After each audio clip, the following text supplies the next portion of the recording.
Je pense que la chose marrante à faire, ça serait de faire une vidéo dans une vidéo, mais il y a moyen que ça vous saoule très très vite.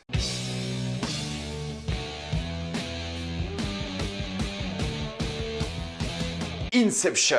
Comme d'habitude, jusqu'à 8 indiqué dans le titre de la vidéo, il n'y aura pas de spoiler jusqu'à vous êtes tranquille, après on va tout spoiler. Inception est l'histoire d'une équipe qui va s'introduire dans les rêves d'une personne afin d'obtenir certains secrets ou même d'implanter une idée, d'où le nom d'Inception. Grâce à une machine à rêver, cette équipe va aller dans un rêve, puis dans un rêve, puis dans un rêve, afin d'atteindre leur objectif. Juste pour vous dire rapidement, je ne vais pas parler de la fameuse théorie d'Inception dans cette vidéo parce que je vais faire une vidéo à part. Je parlerai d'Interstellar et d'Inception dans une vidéo qui sortira cette semaine et des théories concernant les deux fins des deux films. Inception est un film réalisé par Christopher Nolan et on va tout de suite commencer avec la mise en scène comme pour Interstellar et je vais sûrement répéter certaines choses par rapport à la mise en scène comme dans ma vidéo Interstellar parce que ça reste le même metteur en scène et il a quand même un style qui lui est propre. Mais soyons honnêtes et commençons par ça rapidement, quel début incroyable. Même si je vais parler de la scène du début en partie spoiler parce que j'ai quelques problèmes, la scène d'introduction est géniale avec le concept d'espionnage pour le coup mélangé à de la science-fiction. Ce concept de rêve qui est rapidement établi, tu comprends qu'on peut aller dans un rêve, ça met déjà les limites de l'univers, ça t'explique un peu les principes de l'architecture. On est vraiment dans un film qui fait penser à un James Bond. C'est pour ça que beaucoup de personnes demandent que Nolan réalise un James Bond, parce que le début d'Inception, c'est digne d'un film d'espionnage. Et dès le début, on voit la patte de Nolan, on voit encore cet attrait à la texture. La première scène du film, c'est littéralement DiCaprio qui est dans de l'eau, il sera trempé durant tout le début de la scène. Et l'apport au liquide sera souvent présent dans le film parce qu'il y aura beaucoup de pluie, il y aura beaucoup de neige. T'as l'impression que chaque scène, encore une fois, tu peux la toucher, que ce soit le métal de certaines pièces ou même la manière dont les personnages interagissent avec le décor qui peut même bouger. Donc oui, il y a toujours l'environnement, le décor qui est filmé en interaction avec les personnages et il bouge constamment. Que ce soit glissé sur un jet ski, course-poursuite en voiture sous la pluie, il y a vraiment tout pour mélanger texture, liquide et personnage. Mais contrairement à Interstellar où il y avait beaucoup plus de poussière, c'était un film beaucoup plus sale avec de la transpiration beaucoup. Inception, c'est un film beaucoup plus élégant. Tout le monde est en costume, tout le monde est bien habillé, il y a du vin, il mange bien, il y a des reflets pour montrer la propreté. C'est un film à l'opposé d'Interstellar. C'est vraiment de l'élégance à l'état pur. C'est pour ça qu'il y a cet effet d'espionnage. C'est que les espions dans le film sont élégants. Et là, les personnages sont élégants, ils sont bien habillés. Et même sous la pluie, dans la neige, les personnages sont beaux gosses. Que ce soit les personnages masculins ou féminins, ils sont toujours bien habillés et ça renforce cet esprit d'élégance. C'est un film qui est joli à regarder parce qu'il y a plein de plans qui sont quand même iconiques. Contrairement à Interstellar, il y a peut-être moins de plans juste magnifiques à regarder pour l'œil. Il y a une vraie propreté dans tous les plans du film. Même s'ils sont composés d'une manière différente, il y a quand même de magnifiques plans parce qu'ils sont propres, parce qu'ils sont élégants. Même dans la fameuse scène où Paris se retourne, c'est propre, c'est symétrique et t'as l'impression que tout est carré, tout est calculé et tout est vraiment là où il faut. C'est pas un Wes Anderson niveau de la symétrie, mais une vraie classe s'en dégage. Ça m'a d'ailleurs fait penser à Peaky Blinders en regardant le film cette fois-ci. Non pas parce qu'il y a Cillian Murphy dans les deux œuvres, mais parce qu'il y a juste cette classe et cette coolitude qui ressort totalement du film. Là où Christopher Nolan est très fort, c'est les scènes d'action. Évidemment, j'adore les scènes d'action de ce film, même s'il y a quelques problèmes. J'adore les différentes prises de vue, j'adore le dynamisme, j'adore l'impact des balles, j'adore l'impact des véhicules, j'adore les explosions, j'adore les balles, même si les balles, elles ont moins d'impact que le reste des éléments d'action du film. J'adore vraiment la manière dont l'action est rythmée, dont le montage va vite, mais le montage va vite quand il faut. Dans certaines scènes, dans certains rêves, il va lentement parce qu'il doit aller lentement, et dans certains rêves, il va aller de manière rapide parce qu'il doit aller rapidement. Et en plus, la manière dont les rêves prennent de la place dans le film symbolise leur temps dans le film. C'est-à-dire qu'on va moins voir le rêve qui se passe lentement et plus on va voir le rêve qui se passe rapidement. Donc le mélange de scènes d'action avec narration et temporalité fonctionne à merveille. Il y a des plans de haut pour te montrer les villes, pour voir un peu où l'action va avoir lieu, pour te montrer que c'est aggloméré. La scène à Mombasa, il y aura une sorte de plan de haut dans la ville pour te montrer à quel point ça doit être difficile d'avoir une course-poursuite ici, parce qu'il y a une grosse densité de population, une grosse densité de bâtiments, et tu te rends compte que ça peut être difficile d'avoir une scène d'action ici. Donc dès le début, il t'explique un peu les enjeux, il t'explique un peu l'architecture, parce que l'architecture c'est important, et tu comprends un peu les décors de chaque scène d'action. Le problème que j'ai avec ça, c'est que des fois, t'es un peu perdu dans la géographie. Alors oui, le but du film, c'est d'avoir des labyrinthes, mais des fois, tu sais pas du tout où les personnages vont, tu sais pas où ils se retrouvent. Même si, encore une fois, c'est le but que ce soit labyrinthique, pour le spectateur, c'est un peu dommage parce que tu sais pas comment les personnages arrivent à certains endroits. Et des fois, ça ressemble plus à des facilités scénaristiques qu'autre chose. Mais après, ce mélange de musique, de scènes d'action, de transition à rêve en rêve, c'est génial, et l'adrénaline est complètement présente présente et c'est l'une des meilleures scènes d'action de cinéma de cette décennie aussi, je pense, parce que ça s'arrête jamais et le mélange est parfait. Et puis le travail du temps il est impressionnant, que ce soit dans la musique où les tics de musique sont permanents et s'accélèrent, mais aussi dans les transitions, comme je vous l'ai dit, de rêve à rêve, avec chaque échelle de temporalité différente. Puis l'utilisation de la musique d'Edith Piaf, ce qui est marrant parce que Marion Cotillard joue dans les deux œuvres, et les plans sur les montres et sur les chronomètres montrent encore une fois l'importance de la temporalité dans les scènes d'action. Donc le mélange de musique, les tics qui s'accélèrent et la musique qui s'accélère aussi de Hans Zimmer, il a fait un travail monumental. Encore une fois, ça fait partie de ses bandes originales les plus réussies, je trouve. Ça permet d'avoir des grosses scènes d'action qui sont extrêmement divertissantes, mais qui allient bien tous les éléments de la narration et de la musique. Et puis l'utilisation des slow motion est la bienvenue parce que pour le coup, là, il y a un sens d'avoir des slow motion, parce que le temps va moins vite à certains endroits du film. J'aime bien le foreshadowing aussi de ce film, qui est beaucoup plus subtil que celui d'Interstellar pour le coup. On fait des foreshadowing par rapport au personnage de Maul, il y a une ligne de dialogue par rapport à DiCaprio qui n'aime pas les trains, il y a Saito qui dit qu'il ne veut pas être un vieil homme avec des regrets, bref, il y a vraiment tout niveau foreshadowing et c'est plutôt bien fait. Et puis encore une fois, je trouve que Nolan, il a extrêmement bien réussi les décors, comme je l'ai dit tout à l'heure sur la texture, mais aussi sur la création et la destruction. On le voit surtout à Paris, où Paris est détruit, reconstruit, et même dans la destruction, il y a une élégance, une propreté, on va dire, parce que ça détruit d'une manière presque symétrique, et ça qui est cool. Et la création, c'est pareil. Il crée des mondes élégants et propres sans aucun problème, surtout dans la scène des paradoxes, où tu vois que c'est encore des bâtiments avec des vitres, pas de poussière, rien du tout, juste des reflets, c'est magnifique. Donc il a tout aussi bien réussi la création et la destruction, et j'aime bien les effets spéciaux aussi, parce que Nolan préfère les effets pratiques, mais là, les effets spéciaux étaient nécessaires pour créer certaines scènes, et c'est super bien fait. T'as encore une fois l'impression qu'ils ont tout fait, tout créé de main propre, pour avoir le plus d'interaction possible avec les personnages et la texture du monde. Après, il y a quelques trucs marrants par rapport au montage, par exemple, des personnages vont expliquer le plan pour s'introduire dans le rêve, et en même temps, on va montrer des flashs avec le plan qui est en train d'être réalisé. C'est pas souvent fait, mais c'est toujours un truc que j'aime bien. Des fois, dans les films de braquage, on t'explique un plan, et en même temps, on te montre le plan qui est fait. C'est un outil qui est surutilisé dans la majorité des films, mais là, Nolan le fait très peu. Et pour parler d'effets pratiques, il y a évidemment la fameuse pièce qui tourne. Ils ont construit une pièce qui tourne pour que les acteurs interagissent avec la pièce, et pour que ce soit le plus réel possible. Et depuis, je l'ai vu dans d'autres œuvres, comme Euphoria, où ils ont aussi construit une pièce qui tourne pour avoir un impact sur les personnages. Et j'adore le fait d'avoir une pièce qui tourne. Je trouve ça génial comme concept. Et avec les making-of d'Inception, vous voyez vraiment l'ampleur de cette pièce et à quel point ça a dû aider Nolan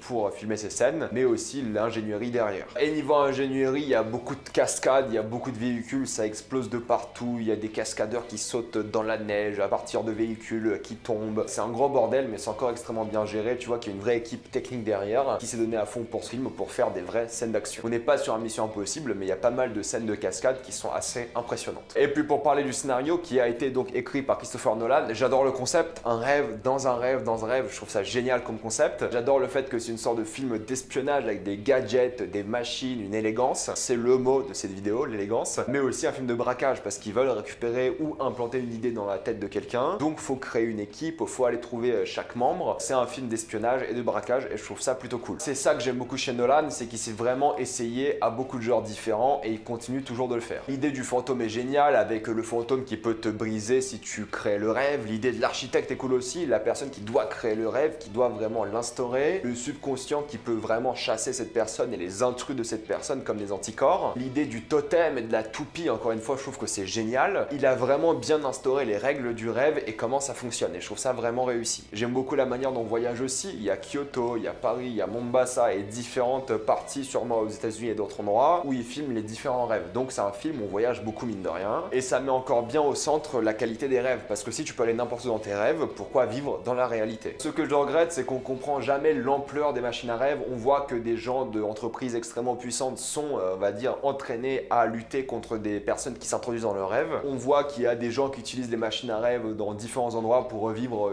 peut-être leur jeunesse ou d'autres choses et dont les rêves deviennent la réalité parce qu'au final, si tu peux contrôler tes rêves, les rêves seront mieux que la réalité. C'est un fait. Si tu as tout ce que tu veux, ça peut marcher aussi. Donc on sait pas vraiment l'ampleur de cette technologie et je trouve ça un peu dommage. J'aurais aimé savoir à quel point les gens sont au courant de cette technologie parce que personne n'est choqué, tout le monde a l'air d'avoir été mis au courant. Est-ce que c'est une technologie illégale? On sait pas grand chose. Donc niveau world building, je trouve pas ça incroyable et c'est un peu dommage. Mais niveau thématique non plus, je trouve pas ça très profond non plus. Il y a l'idée de l'implantation de l'idée justement. À quel point une idée contagieuse comme un virus, j'aime beaucoup cette thématique là parce que quand on a tous une idée, on a envie de l'accomplir, on a envie d'aller au bout de cette idée et j'aime beaucoup ça. Même si ça nous mange de l'intérieur, on a envie d'arriver au bout de nos idées quoi qu'il arrive. C'est un peu l'humain en soi. J'aime beaucoup le parallèle entre la réalité et le rêve. Si tu peux être un dieu dans un rêve, pourquoi revenir dans la réalité? Si tu as tout ce que tu veux, le film te dit que si tu as tout ce que tu veux, il y a un un moment tu te fais chier, et à un moment ta vie n'a plus aucun sens. Parce que tout avoir, c'est pas la vie au final. Dans la vie, il faut avoir des problèmes, des obstacles, sinon tu t'ennuies. On le voit bien avec le personnage de DiCaprio, qui a une sorte de passé par rapport à ça. Il aurait pu être un dieu, et il a été, mais c'est pas satisfaisant d'être un dieu. Il faut avoir des obstacles, il faut avoir des problèmes. Et le truc, c'est que nous, humains, on est accro à la réalité. On aime bien s'échapper, on aime bien rêver, mais on veut toujours revenir à la réalité. C'est un fait. Et là, on nous montre une société qui peut-être préfère rêver plutôt que de vivre. Et puis, cette thématique de l'amour revient aussi souvent, c'est qu'on a besoin de l'amour, ça motive énormément, d'accord, mais la réalité est en soi plus importante parce que tu peux vivre cet amour que réellement. Il faut pas se faire des rêves, il faut vivre l'amour. Et même si tu es avec quelqu'un dans un rêve, ça ne suffit pas. S'il faut choisir entre la réalité et un amour factice, tout le monde préférera choisir la réalité. Du moins, c'est le film qui dit ça, mais il y a des gens qui peuvent être enfermés dans cet amour factice. Je vais vous avouer un truc par contre, c'est que j'ai du mal avec certains personnages du film, et quand je dis certains, c'est quasiment tous. Pourquoi je dis ça? C'est que j'ai l'impression que les personnages sont tous les mêmes. Ils parlent tous de la même manière, ils se comportent tous de la même manière, ils sont très professionnels, ils ont vraiment les mêmes défauts et qualités, sauf le personnage de Cobb, qui lui est un peu différent, mais ils comprennent tous les enjeux. Il n'y a aucun personnage qui est vraiment différent. Le jeu d'acteur est quasiment le même, ils sont tous sans vraiment de personnalité, ils sont juste très concentrés, très professionnels encore une fois. Là où un film de braquage, il y a toujours des personnalités différentes, des gens différents, là ils sont tous les mêmes à peu près. Il y a juste le personnage de Michael Caine qui lui ne fait pas partie du braquage, qui est un peu différent, et le personnage de Tom Hardy, Eames, qui lui est dans le braquage, est professionnel, mais il est un peu plus blagueur. Il aime bien avoir ce côté plus cynique peut-être, et même sarcastique, alors que tous les autres, ils ont rien pour ça. Et c'est dommage parce que ce que j'aurais aimé dans un film de braquage, c'est des personnages avec un peu plus de personnalité. Je veux pas qu'ils soient excentriques, j'aime bien leur côté professionnel, mais là, ils sont tous pareils. Tu vois, le personnage de Joseph Gordon-Levitt, c'est comme Cobb, sauf le traumatisme. Le personnage de Joseph Gordon-Levitt et le personnage de Youssouf, c'est les mêmes. Ariadne et Ellen Page, c'est aussi pareil. Ils sont concentrés, ils pensent qu'au plan. Il y a peut-être une relation intéressante entre Ariadne et Cobb, parce qu'elle connaît un peu le passé de Cobb, mais c'est tout. En soi, sa personnalité n'est pas différente. Et c'est un peu dommage parce que j'aime beaucoup les scènes où ils interagissent entre eux. Par exemple, quand Eames et le personnage de Joseph Gordon-Levitt, Arthur, je crois, quand ils se font des blagues et ils se taquinent, j'aime beaucoup parce que ça donne de la personnalité à ce groupe et ça change un peu de cet aspect monotone et de ces gens qui ont aucune personnalité. Même Saito, on dirait juste Cobb. Tout le monde est inspiré de Cobb. Donc c'est pour ça que je vois que Nolan il a écrit ses personnages tout seul, parce qu'en soi, c'est quasiment tous les mêmes. Et j'adore les petites scènes entre Ellen Page et Joseph Gordon-Levitt, la scène du baiser. Je trouve que c'est une scène mignonne qui sert vraiment à développer ses personnages, qui sert à créer une sorte d'alchimie dans le groupe. Mais c'est tout ce qu'on a et je trouve ça grave dommage. Il y a une scène aussi avec Youssouf qui conduit qui est assez marrante quand il réagit par rapport à ce qui vient de se passer. Mais au final, c'est ça que j'aurais aimé voir un peu plus. C'est voir de la personnalité dans ce groupe. Et c'est ça qui m'a un peu choqué en revoyant ce film. C'est que j'adorais ce film, je trouvais que c'était vraiment un chef-d'œuvre, surtout dans les personnages. Et en revoyant le film, je me suis dit, mais en fait, les personnages, ils ont aucune personnalité, ils ont aucun passé, ils ont pas de développement. Donc c'est pas un film qui est fait pour les personnages, c'est un film qui est fait pour le concept. Et du coup, ce qui est dommage, c'est que lorsque les personnages interagissent entre eux, c'est grave bien, c'est grave cool, mais on n'a vraiment pas assez de ça. Les seules interactions vraiment profondes, c'est entre Cobb et Maul, et c'est tout. Et dans un film de 2h30, je trouve pas que c'est assez. Parce que Cobb, pour le coup, il a une vraie personnalité, il a un passé, il a un traumatisme, il n'arrive pas trop à rêver, il a cette relation avec Maul, sa femme, etc., etc. Il cherche une sorte de catharsis et une sorte d'échappatoire de la vie qu'il a actuellement, et il a un vrai objectif. Alors que tous les autres, leur motivation à eux, c'est l'argent, et je trouve ça un peu dommage. Et le truc où j'ai encore pas mal de problèmes, c'est que durant tout le film, on te balance de l'exposition. Même dans le dernier acte, dans le dernier rêve, il y a quand même Ariadne qui pose des questions. En mode, Nolan, il voulait bien que son scénario il soit compact et qu'on trouve pas vraiment de facilité scénaristique, même s'il y en a. Il voulait que son concept du rêve fonctionne, du coup, Ellen Page, surtout elle, pose des questions durant tout le long du film. Et le truc, c'est quand t'es un spectateur, encore une fois, au bout de 2h10 de film, tu t'en fiches des questions, t'as plus de questions, tu sais que le film il finit bientôt. Et c'est ça qui est dommage, c'est qu'elle pose des questions constamment. Et à un moment, je veux bien qu'au début on pose plein de questions, et ils le font. Pendant 1 heure, ils expliquent comment les rêves fonctionnent tout en étant divertissants. Mais au bout du dernier acte, je me dis, il faut arrêter de poser des questions. On s'en fiche à ce stade. Et c'est ça que je trouve dommage, c'est que du coup, Nolan, il voulait que son scénario soit compact. Et du coup, c'est pas un défaut en soi, mais il se la pète un peu des fois, je trouve. T'as l'impression qu'à chaque fois que tu penses à un problème dans son concept du rêve, il te balance une phrase pour le contrer. Et ça qui est dommage, c'est qu'il contre tous les contre-arguments qu'on aurait pu avoir avec des phrases. Au lieu d'utiliser de la mise en scène ou autre chose, à chaque fois c'est une question, une réponse. Ça c'est un truc que j'ai remarqué en revoyant le film récemment. Il essaie de contre-attaquer tous les arguments du spectateur avec le même procédé, question-réponse orale. Alors qu'il y a sûrement de meilleurs moyens pour contre-attaquer certains problèmes de scénario, mais c'est toujours pareil, c'est du dialogue. Donc je trouve un peu le scénario à certains moments assez arrogant et c'est un peu dommage. Est-ce que ça gâche le film encore une fois? Non, mais c'est à souligner. Après, est-ce qu'il y a des facilités scénaristiques aussi? Oui, il y en a beaucoup. Il y a Tom Hardy qui s'introduit à un moment dans une sorte d'entreprise extrêmement importante. Tu sais pas comment et pourquoi, mais juste il est là et c'est terminé. T'as le chimiste Youssouf qui fait une formule parfaite qui règle tous les problèmes de scénario. En gros, pour vous expliquer, c'est pas un spoiler, mais si vous voulez avoir une formule chimique efficace, il faut que les personnages soient soit réveillé en étant basculé. Et là apparemment Youssouf a fait la formule parfaite et je trouve que c'est un peu une facilité scénaristique. Saito qui est extrêmement riche, qui achète une ligne aérienne sans aucun problème et qui peut passer un coup de téléphone qui change vraiment tous les problèmes du personnage principal. Je trouve ça un peu facile, je trouve ça un peu dommage, il n'y a pas d'explication sauf il est riche, ta gueule. Et j'aime pas cette explication là parce qu'il est riche, c'est pas suffisant. Je veux dire, oui d'accord il est riche, mais il y a toute cette idée d'acheter un avion dans le film et au lieu d'acheter les 10 places nécessaires en business class qui coûtent très cher, d'accord, le personnage de Saito achète toute la ligne aérienne. Est-ce que c'était utile ?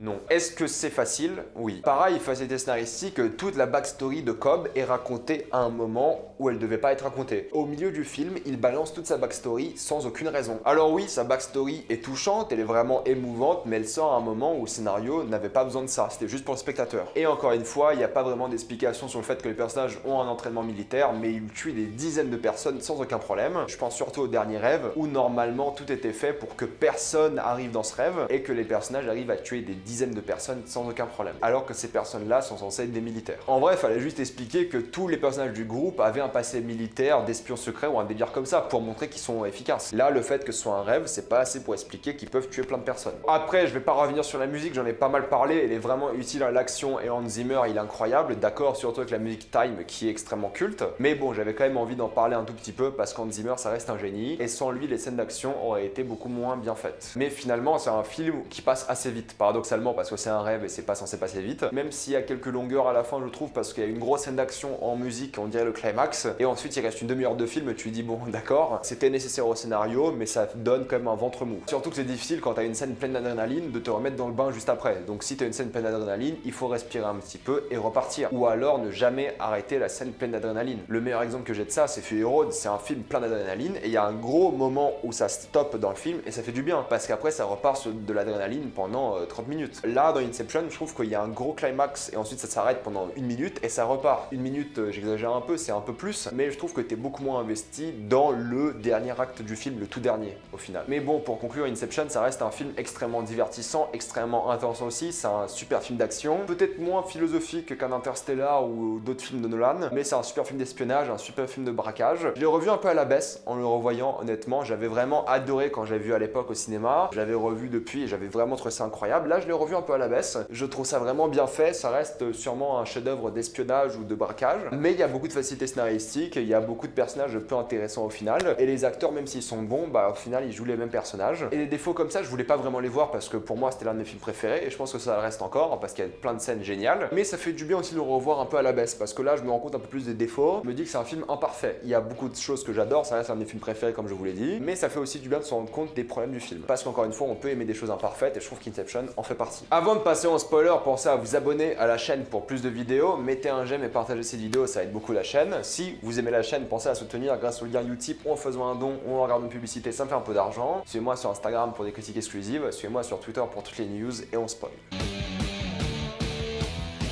J'ai récemment parlé dans ma critique de Fight Club que les films qui commençaient par leur fin, il fallait qu'ils aient une bonne raison pour ça. Dans Fight Club, le fait d'avoir le début avec la fin, c'est extrêmement prenant parce que tu sais pas comment ils arrivent dans cette situation. Dans Inception, quand tu commences par la fin, tu sais rapidement comment ça va finir. Dès qu'on parle de Limbo avec DiCaprio qui a passé du temps dedans, dès qu'on voit Saito qui est blessé, dès la moitié du film, tu sais comment le film va finir. Et c'est dommage parce que si t'avais pas cette fin au tout début, tu n'aurais jamais pensé que Cobb serait allé dans le Limbo pour aller chercher Saito. Et le fait qu'il reste dans le Limbo avec Maul est encore plus surprenant parce que tu sais pas comment il s'en serait tiré. Mais là, vu que tu connais la fin parce que tu as vu le début du film, tu comprends rapidement qu'il va rester avec Maul et il va chercher Saito. Du coup, je trouve que ça gâche vraiment la fin du film. Enfin, ça gâche pas non plus énormément, mais ça gâche l'idée derrière le film. Et je trouve que si on n'avait pas commencé avec cette fin, tout le processus de fin et le climax aurait été beaucoup plus divertissant parce que beaucoup plus inattendu. Mais c'est pas le plus gros défaut du film, loin de là, mais ça aurait été mieux sans, je trouve. La scène d'intro, j'adore encore une fois avec les vagues qui arrivent dans le rêve de DiCaprio parce qu'il tombe dans une baignoire, je trouve ça génial. Et encore une fois, j'ai parlé de l'élégance et du côté espionnage de cette scène, c'est juste fou. Vraiment, c'est l'une des meilleures scènes d'intro que j'ai vu dans un film ever, c'est juste génial. Ça explique vraiment tout le concept à la perfection. Pour parler du retournement de la ville de Paris, je trouve ça magnifique, surtout avec la scène du miroir. J'adore la symétrie, j'adore les effets spéciaux, j'adore la réaction des personnages. Je trouve ça vraiment bien fait et ça explique vraiment que les rêves peuvent t'attaquer parce qu'ils te voient comme un virus. Mais pareil, la scène à Mombasa, je l'ai adoré parce que t'as cette scène avec DiCaprio qui essaie de passer dans une toute petite rue. On t'a montré auparavant que c'est une ville très dense violence, que ce soit en habitation ou en population. Et j'aime bien cette idée de la chasse à l'homme parce qu'on voit que Cobb est recherché. Et tout le monde le recherche dans le monde et c'est plutôt cool. Mais encore une fois, facilité scénaristique avec Saito qui sort de nulle part et qui vient sauver le personnage de Cobb. J'adore dès le début le premier rêve parce que tu te rends compte que ça tourne mal. Déjà, il y a des militaires dans le subconscient du personnage de Cillian Murphy, mais il y a aussi le subconscient de Cobb qui arrive avec le fameux train et un train en pleine ville. Je trouve ça vraiment très cool. Mais encore une fois, j'aime bien parce qu'il y avait plus d'une heure où ils ont prévu le plan et ils allaient le commencer et dès le premier rêve, ça déconne parce qu'ils se sont mal renseignés, parce qu'il y a vraiment des choses qui n'ont pas été dites, comme le fait que si tu meurs dans le rêve, tu finis dans le limbo. Il y a vraiment plein de choses comme ça qui sont intéressantes et ça donne vraiment l'adrénaline et ça lance le film à la perfection. Et évidemment, la mort de Maul, même s'il a raconté à un moment où il fallait juste pas et c'était inutile, c'est une scène extrêmement émouvante avec elle qui reconnaît plus la réalité à cause du personnage de Cobb, parce que c'est lui qui a implanté cette idée que la réalité n'est pas la vraie et il pensait jamais que ça allait l'atteindre jusque dans la vraie réalité. Donc j'aime beaucoup les remords qu'il a par rapport à ça et c'est pour ça que je dis que lui c'est un bon personnage, mais tous les autres ils ont vraiment aucun développement. Mais oui, sa chute elle est vraiment brutale et c'est sûrement la scène la plus émouvante du film. Puis j'adore la transition entre chaque rêve, d'un côté le van, d'un côté les explosions et le troisième rêve qui est juste une sorte de territoire enneigé avec une base militaire, mais encore une fois c'est facile parce qu'ils arrivent à buter tous les militaires alors qu'ils sont 6, c'est un peu ahurissant mais c'est pas grave. Et j'adore le design du limbo parce qu'ils ont vraiment créé un monde qui est magnifique avec plein de gratte-ciel, il y a du soleil partout, ils auraient pu mettre un peu de végétation mais soit. Moi mon monde parfait il ressemblerait pas du tout à ça, il y aurait de l'herbe partout. Mais détail, j'aime beaucoup le design du limbo, j'aime beaucoup la confrontation entre Maul et Cobb parce que c'est Cobb qui doit vraiment renoncer à son passé et qui doit avancer. Mais il doit aussi assumer ses remords et les erreurs qu'il a fait. Puis après la fin en musique elle est géniale avec les personnages qui se regardent, qui se parlent même plus, qui se disent au revoir et les enfants que tu vois à la fin. Seule scène des enfants qui se retournent dans le film. Tu vois les enfants durant tout le long, mais à la fin c'est la seule fois que tu vois leur visage pour montrer que c'est réel. Mais bon, on va parler de la théorie dans une autre vidéo, mais ça reste une fin superbe avec les regards des personnages, la musique et juste cette fin idyllique, j'adore. Et c'est une excellente fin de cinéma. Voilà, c'était mon avis sur Inception. Je l'ai un peu revu à la baisse, mais je trouve quand même ce film excellent. Même s'il y a pas mal de problèmes, je l'ai quand même adoré et c'était un super plaisir de le revoir. Mais ça m'a quand même ouvert les yeux sur certains problèmes. Comme d'habitude, mettez-moi dans les commentaires si vous adorez ou détestez ce film. Pensez à vous abonner à la chaîne pour plus de vidéos. Mettez un j'aime et partagez cette vidéo, ça aide beaucoup la chaîne. Si vous aimez la chaîne, pensez à la soutenir grâce au lien Utip ou en faisant un don ou en regardant une publicité, ça me fait un peu d'argent. Suivez-moi sur Instagram pour des critiques exclusives. Suivez-moi sur Twitter pour toutes les news et salut à tous.